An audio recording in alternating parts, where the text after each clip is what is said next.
मेरे साथ सब बच्चे बोलिए जय हिंद जय हिंद, और आंख बंद करके कसम खाइए कि मैं हमेशा अपनी पढ़ाई मन से करूंगा और हमेशा अपने देश के विकास में हमेशा सहयोग करूंगा। देखो बच्चों, हम लोग आ गए हैं फंक्शन के अगले वीडियो पर, और इस वीडियो में हमको पढ़ना है कंपोजिशन ऑफ टू फंक्शंस। और ये हमारे 12th के कोर्स में भी है, 12th बोर्ड में भी आता है कंपोजिट फंक्शन का कॉन्सेप्ट। समझिए बात को। और आईआईटी में तो सभी आता है, आईआईटी में तो सब कुछ आता है, ठीक है। तो हम लोग पढ़ते हैं, देखो बच्चों, कंपोजिट फंक्शन या composition of two function, composite functions, ठीक है। या हम ऐसा भी कहते हैं composition of two functions, composition of two functions. देखो बच्चों, समझो ध्यान से। कंपोजिशन का मतलब होता है दो चीजों को जोड़ना। जोड़ना तो नहीं, मतलब इसकी सही हिंदी जो होती है संयोजन। अब ये हिंदी टफ है, मतलब देखो मैं तुमको बहुत शॉर्ट में समझाता हूं और बड़े अच्छे से समझाता हूं कंपोजिशन का मैथमेटिक्स से मतलब क्या। देखो, जैसे मान लो मैंने एक फंक्शन लिया, मान लो एक फंक्शन लिया साइन एक्स और एक फंक्शन लिया एक्स स्क्वायर। दो अलग अलग फंक्शन है। एक फंक्शन लिया लॉग एक्स, है ना, एक फंक्शन लिया 3x+2, सब अलग अलग फंक्शन है। अब देखो, जैसे ये साइन एक्स एक बेसिक फंक्शन है। इस x की जगह मैं कुछ और रख दूंगा, जैसे कि मान लो मैं x को हटा के log x रख दूं। मान लो मेरा मन किया मैं x को हटा करके, मतलब x की जगह पर log x रख दूं, तो ये क्या बन जाएगा?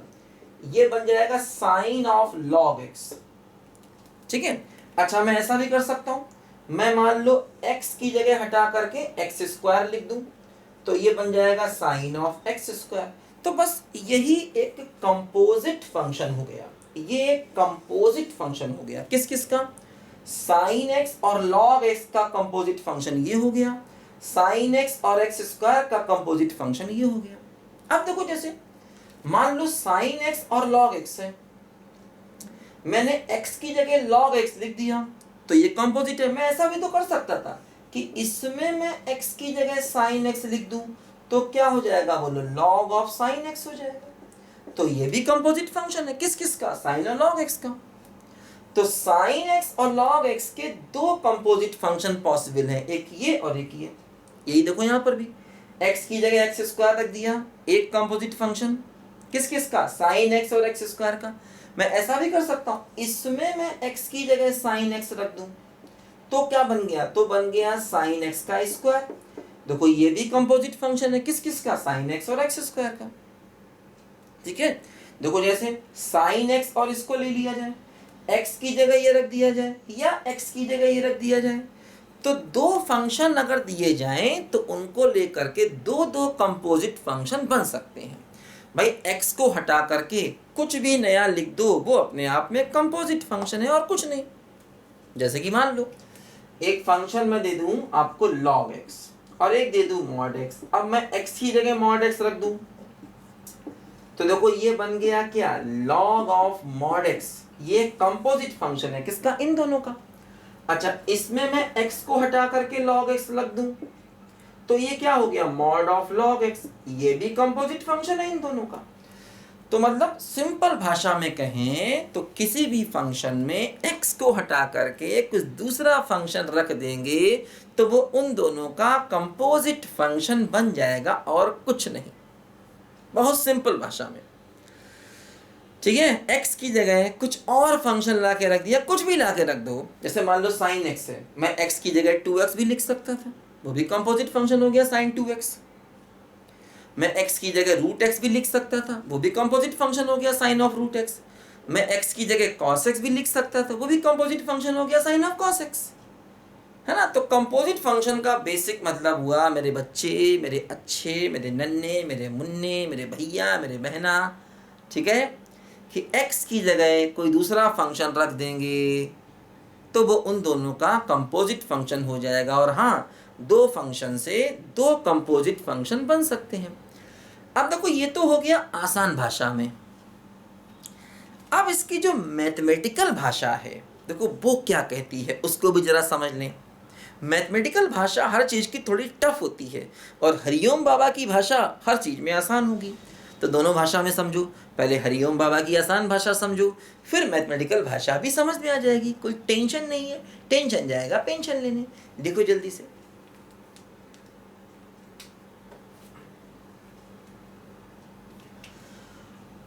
मंगल भवन अमंगल हारी, बहुस दशरथ अजर बिहारी राम। सिया राम जय जय राम राम, सिया राम जय जय। देखो ध्यान दो बच्चों, मान लो ये दो फंक्शन है, एक है साइन एक्स एक है लॉग एक्स, इसको एफ एक्स माना इसको जी एक्स माना। अब देखो जब दो फंक्शन दिए जाएं तो देखो ऐसे करके लिखते हैं, कहेंगे फाइंड जी ओ एफ ओ जी। देखो ये जो ओ आप देख रहे हो ना, ये कंपोजिशन का सिंबल होता है ना, छोटा सा ओ लिख देते हैं, ये कंपोजिशन का एक सिंबल है। कई जगह आप ओ की जगह स्टार भी लिख सकते हो, कंपोजिशन का सिंबल कुछ भी बना दो, जैसे जनरली किताबों में ओ ही लिखा रहता है। देखो कई बार खाली ऐसे लिखते हैं और कई बार ऐसे लिखते हैं, आगे एक्स भी लिख देते हैं, जैसे इसमें आगे एक्स लिख सकते हैं, ये ज़्यादा सही नोटेशन है, आगे एक्स लिखना चाहिए, अदरवाइज कई बार एक्स नहीं भी लिखते हैं। तो अगर वो एक्स ना लिखे तो एक्स अपनी तरफ से लिख लेना, इसका मतलब उसमें एक्स है, क्योंकि फंक्शन बिना एक्स के बेकार है। हम खाली साइन लिखें आगे एक्स ना लिखें तो कोई मतलब नहीं उसका, खाली एफ लिखें आगे एक्स ना लिखें तो कोई मतलब नहीं उसका, बिना एक्स के फंक्शन बेकार है। ठीक है, देखो तो देखो अच्छा ध्यान दो, इसको पढ़ते हैं जी कंपोजिशन एफ, उल्टा पढ़ते हैं, ध्यान देना, और इसको पढ़ते हैं एफ कंपोजिशन जी, उल्टा पढ़ते हैं, ध्यान देना बच्चों, है ना। इसको राइट साइड से पढ़ेंगे, क्या पढ़ेंगे, जी कंपोजिशन एफ, और इसको क्या पढ़ेंगे, एफ कंपोजिशन जी। समझो ध्यान से। और वैसे शॉर्ट में कुछ भी पढ़ो, ये क्या है, फॉग। आजकल क्या चल रहा है, आजकल फॉग चल रहा है, कहना शान से। घर पे कोई पूछे पापा मम्मी कि बेटा आजकल मैथ्स में क्या चल रहा है, कहना पापा आजकल मैथ्स में फॉग चल रहा है। ये फॉग हो गया और ये गॉफ हो गया, फॉग और गॉफ। सही तरीका क्या है, जी कंपोजिशन एफ, और ये क्या है, एफ कंपोजिशन जी। देखो ये दोनों चीजें निकालने को वो बोलते हैं अक्सर। क्या करेंगे, बड़ा आसान है, बहुत आसान है। देखो क्या करेंगे, ये है ना क्या, जी कंपोजिशन एफ ऑफ एक्स है, देखो इसे ऐसे लिखें, एफ ब्रैकेट जी ब्रैकेट एक्स, ऐसे लिखें, लिख सकते हैं, कोई टेंशन नहीं, टेंशन जाएगा पेंशन लेने। इसका ये मतलब है, ध्यान दो, इसको ऐसे लिख सकते हैं, समझ लो इस बात को ध्यान से। एक्स के साथ में पहले जी आएगा, फिर पूरे के साथ में एफ आएगा, बात समझे। देखो अब क्या होगा, जी एक्स की वैल्यू लिख दो, क्या, एफ ऑफ लॉग एक्स, अंदर वाले फंक्शन की वैल्यू लिख दो, जी एक्स की वैल्यू लिख दो। अब देखो एफ ऑफ लॉग एक्स, देखो एफ एक्स कितना है, साइन एक्स, देखो देखो जब देखो ध्यान दे, एफ एक्स कितना है, साइन एक्स, एक्स की जगह क्या आ गया, लॉग एक्स, तो क्या हो जाएगा, तो हो जाएगा साइन ऑफ लॉग एक्स, बस ये आंसर आ गया भाई। एफ ऑफ लॉग एक्स है ना, एफ एक्स कितना है, साइन एक्स, एक्स की जगह क्या आ गया, लॉग एक्स, तो क्या हो गया, साइन ऑफ लॉग एक्स। बात समझे, समझो बात को। तो देखो साइन लॉग एक्स आ गया। अब देखो दूसरा निकालना है क्या, F composition G of X, इसे क्या लिखेंगे, G bracket F bracket X. अब देखो अंदर वाले फंक्शन की वैल्यू रखो एफ एक्स, एफ एक्स क्या है बच्चों, साइन एक्स है, साइन एक्स। अब देखो g of sine x, g x कितना है, लॉग एक्स, तो जी ऑफ साइन एक्स कितना हो जाएगा, ये हो जाएगा लॉग साइन एक्स, जी साइन एक्स, एक्स की जगह पर लिखो बेटा क्या, साइन एक्स, तो क्या हो गया, लॉग साइन एक्स। ठीक है, दो कंपोजिशन आ गए। एक बात जो सबसे पहले ध्यान दो, ये दोनों आपस में बराबर नहीं है। मतलब G composition F not equal to F composition G। देखो ध्यान देना बेटा, मैंने बताया था पहले भी, मैथ्स में नॉट इक्वल टू का मतलब ये नहीं कि कभी बराबर नहीं होंगे, हो सकता कभी कभार ये दोनों बराबर हो भी जाएं। नॉट इक्वल टू का मतलब मैथ्स में होता है generally they are not equal to, मतलब ज्यादातर वो बराबर नहीं हैं, लेकिन कभी कभी बराबर हो भी सकते हैं। ये बात मैथ्स में हमेशा ध्यान रखना। देखो यही बात मैट्रिक्स मल्टीप्लिकेशन में था। मैंने बताया था जब दो मैट्रिक्स मल्टीप्लाई होते हैं, A into B not equal to B into A होता है, लेकिन कभी कभार दोनों बराबर हो जाते हैं। जैसे ए इंटू एडजॉइंट ए बराबर एडजॉइंट ए इंटू ए हो जाता है, ए इंटू ए इनवर्स बराबर ए इनवर्स इंटू ए हो जाता है। तो वहां पर भी A into B not equal to B into A का मतलब ये था कि generally they are not equal, मतलब ज्यादातर वो बराबर नहीं है, लेकिन कभी कभार वो बराबर हो भी सकते हैं। वही यहां पर भी है, मतलब मैट्रिक्स मल्टीप्लिकेशन और फंक्शन का कंपोजिशन है ना, इसको कहते हैं नॉट कम्यूटेटिव। मतलब ये कम्यूटेटिव लॉ होल्ड नहीं करता।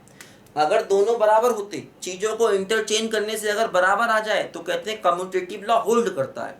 जैसे 2+3 बराबर 3+2 होता है, तो मतलब प्लस में कम्यूटेटिव लॉ होल्ड करता है। लेकिन 2-3 और 3-2 बराबर नहीं होंगे, तो कहेंगे माइनस में कम्यूटेटिव लॉ होल्ड नहीं करता। इसी प्रकार कंपोजिशन में कम्यूटेटिव लॉ होल्ड नहीं करता, है ना। तो लिख ले क्या, कम्यूटेटिव लॉ, ठीक है, commutative law does not hold, किसमें, फंक्शन के कंपोजिशन में कम्यूटेटिव लॉ होल्ड नहीं करता। बस समझे बच्चों। तो बेटा यही चीज मैट्रिक्स मल्टीप्लिकेशन था। और एक बात ध्यान रखना, इसी में होता है एसोसिएटिव लॉ, वो होल्ड करता है। मतलब HOFOG बराबर FOG, ये होता है एसोसिएटिव लॉ, ये होल्ड कर जाता है, ध्यान रखना। मैट्रिक्स मल्टीप्लिकेशन में भी और फंक्शन के कंपोजिशन में भी एसोसिएटिव लॉ होल्ड कर जाता है ना। मैट्रिक्स मल्टीप्लिकेशन में भी ऐसा था, कम्यूटेटिव लॉ होल्ड नहीं करता था, एसोसिएटिव होल्ड करता था। ये दोनों बातें ध्यान रखनी है, ये इंपॉर्टेंट लॉ है। मतलब ऐसा मैथ्स में कम जगह पर होता है, बल्कि यही 2 जगह हैं जहां मैथ्स में ऐसा होता है कि कम्यूटेटिव होल्ड नहीं कर रहा, लेकिन एसोसिएटिव होल्ड कर रहा है। देखो इसमें 3 फंक्शन लिए गए, HFG। देखो इनमें ब्रैकेट को बदला, F और G पर ब्रैकेट था, यहाँ H और F पर ब्रैकेट था, दोनों बराबर है ना। मतलब ब्रैकेट को बदलने पर दोनों बराबर आ गए, तो हम कहेंगे एसोसिएटिव लॉ होल्ड कर रहा है, लेकिन कम्यूटेटिव होल्ड नहीं करता है। ये बात ध्यान रखना, इंपॉर्टेंट है बेटा, ठीक है। अच्छा एक बात और ध्यान देना, देखो जैसे ये जो फंक्शन आया है, इसका डोमेन कुछ अलग आएगा और इसका डोमेन कुछ अलग आएगा, दोनों का डोमेन अलग अलग आएगा। अलग आना ही क्योंकि फंक्शन अलग अलग है। अरे भाई फंक्शन अलग अलग है, डोमेन तो अलग आएगा ही आएगा।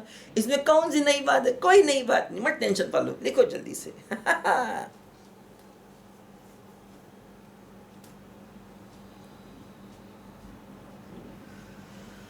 अपनी तो जैसे तैसे, थोड़ी ऐसे या वैसे कट जाएगी, आपका क्या होगा जनाबे अली, आपका क्या होगा।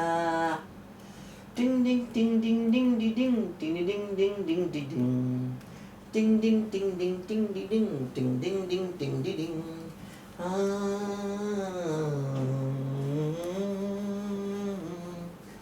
आप भी मेरी तरह इंसान की औलाद हैं, आप मुँह मांगी दुआ, हम अनसुनी फरियाद हैं।